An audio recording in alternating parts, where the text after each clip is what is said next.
Once you go underwater on a Vanguard-class nuclear submarine, there's no leaving, not for family deaths, not for medical emergencies, not for mental breakdowns. You're down there for months. I joined the Royal Navy at 16 years old and served as a marine engineer submariner on Vanguard-class nuclear submarines and spent more than 160 days submerged.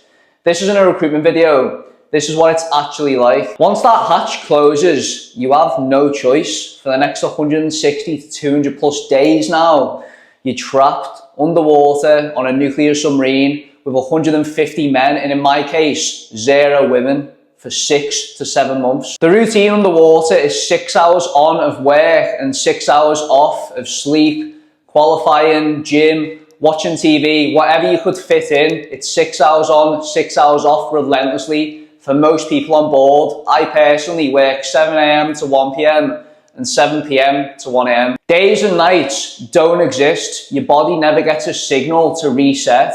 At the start of deployment, days go by fast, and by the end, days feel like years. Time completely loses meaning. You don't even care what day it is anymore, although you're constantly reminded by planned food days. For example, Wednesday was always curry night, and you'd smell it throughout the entire submarine. It'd wake you up. There's 2 watches on board. Essentially, the crew is split into 2 teams. One team works 6 hours. The next team works the next 6 hours on repeat for eternity until returning to land. This means that not everyone is up at the same time, and for that reason, the lights have to stay off in the bunk spaces. You don't get any sunlight at all for 7 months now, although mine was 6. Your body forgets what being outside feels like. This means our skin goes very pale, mood slowly drops without you even noticing, and your circadian rhythm stops working altogether. On a nuclear submarine, you don't breathe fresh air at all. Every breath you take is manufactured. It's a completely closed loop system, which means nothing enters naturally and nothing leaves freely. Every bit of oxygen is manufactured, and the carbon dioxide is chemically removed, and it's constantly being monitored. Every breath you take depends on machines that you don't have backups for. This isn't like a house with windows or a ship that can surface. If something's wrong with the air, you feel it immediately. Your thinking slows down, your body feels heavy, and staying awake feels wrong. You're actually told in your off watch to go straight to your bed because there's a limited supply of oxygen. When the machines responsible for breathing stop working correctly, the people responsible for the machines work day and night to get them back working, because everyone knows the consequences. There's no fresh air waiting outside. There's no hatch you can just open. There's no backup. You live and die by systems that you see every single day. There are 9 beds in one bunk space with a thin curtain the size of 2 inches being the only thing separating you and 8 other men in a tiny room the size of 1 king-size bed.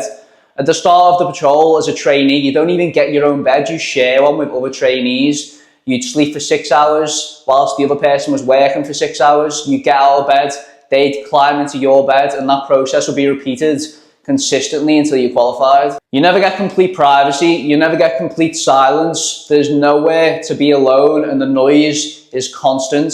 Smell travels through the submarine like wildfire. If something stinks, it's going into your nostrils whether you like it or not. Because there was a limited supply of fresh water, to control that, you're only allowed 16 seconds of running water for a shower, 8 seconds to get wet, you'd soak up, and 8 seconds to rinse off. On some days, if you're really struggling to produce fresh water, you get no showers, and people brought baby wipes for this instance. You don't get any cleaner, you just stink less. The smell of the submarine sticks to your clothes as well. It's a very distinct smell. You don't notice it when you're on the submarine, but anyone that isn't a submariner or isn't on the submarine notices it, and it smells terrible. The hardest part about realising that there's no escape when you're down there, it isn't during the deployment, it's right before it. It's in the leading weeks or days where you're just looking at it thinking, wow, I'm really about to throw away 6 months of my life just to add a bit of extra savings to my bank account, realising that there's no hope for a future healthy family or a relationship with a wife, or just future. Like, that's not how you want to spend your life, 6 months underwater at a time. Also, during the deployment, it does really feel like purgatory. Every day feels the same. I remember going into the mess one day and Blade 2 was playing. The next day, the same movie was playing at the same time. I was like, this is not real. I'm literally in purgatory. And I genuinely thought, I know it was only 6 months of my life, right? And I'm 22 years old now, it was only 6 months. But during those 6 months, I genuinely never thought I'd ever come back to Earth again. I thought that was my entire life on the submarine. That's what purgatory means. That's what I mean when I say purgatory.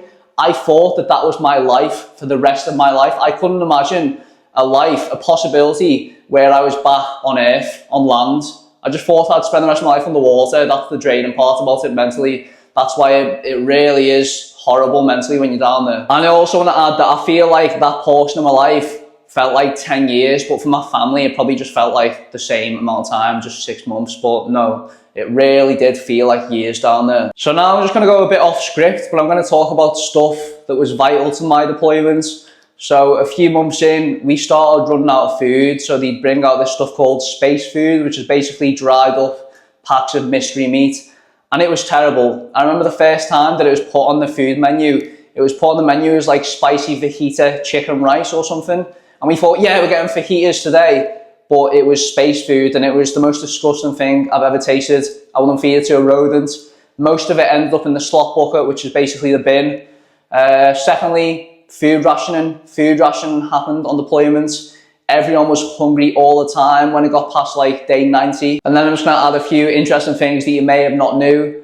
So basically, we got a familygram every week, once a week, sent by our families, basically an email that was printed out in paper form for us to read, which is pretty cool. But we can't respond back to that, not one word. So even though we do get a nice little bit of writing to read, I even got one by my friends at one point, we don't get to talk back at all for the entirety of the 6-7 months. So no contact with the outside world. Secondly, we get weekly news. So basically once a week we get like paper printed out news. So we get UFC results, football results, whatnot. That's also pretty cool. So there is a corner shop on board, but you don't get it for free. You still have to pay for it. It sells stuff like Mars bars, protein bars, crisps, white monsters. So that was pretty cool. Although there's no actual prices in the shop itself. So you feel like you're getting it for free at the time.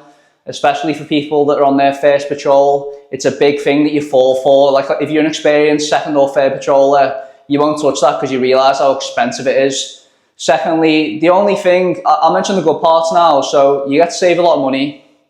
You have a lot of mental time, like free time for mental clarity.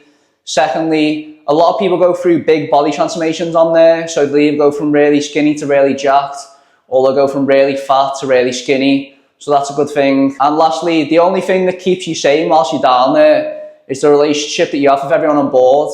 I suppose I've done some negative talking about it, but it is the only thing that keeps you alive. You know, you kind of feel like you go from strangers to complete family like that. You feel like you go from strangers to family. It's like kind of trauma bonding. You're all in it together. You're all down there. You have no clue what you're doing down there, but you just realise that you have to spend the next 6 months with each other, so you become as close as possible. It's a really tight-knit crew, and that really helps you get through because you have some of the best banter on board.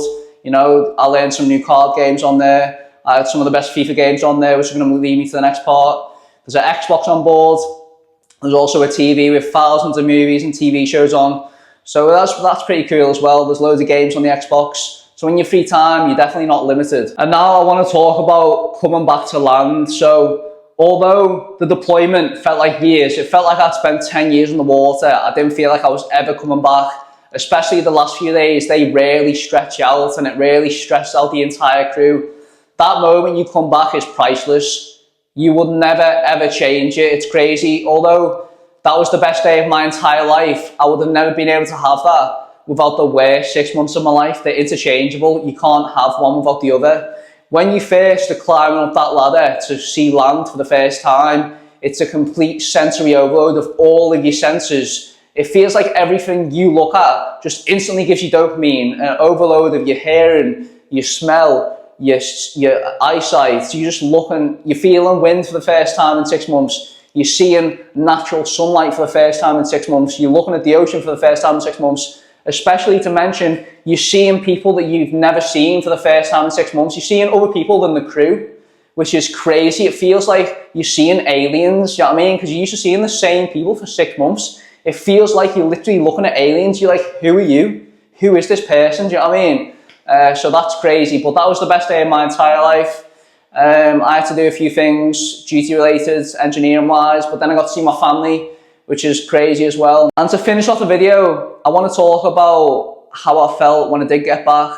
I felt, it may have been due to the sensory overload, but I felt emotionally very numb. I felt very numb when it came to seeing my family. I just didn't get any emotions out at all. I just didn't respond to any love that was getting sent to me. That was pretty weird. But anyway, I'm going to wrap the video up here. If you want to see any future videos about this is my first proper YouTube video ever about being a submariner. Please let me know by engaging, liking, commenting, sharing the video. I'm going to leave a few links in the description as well. My Instagram, my TikTok, everything related to me. So please subscribe and give those links a look. Alright, if you enjoyed the video, let me know. See you guys in a bit. Peace.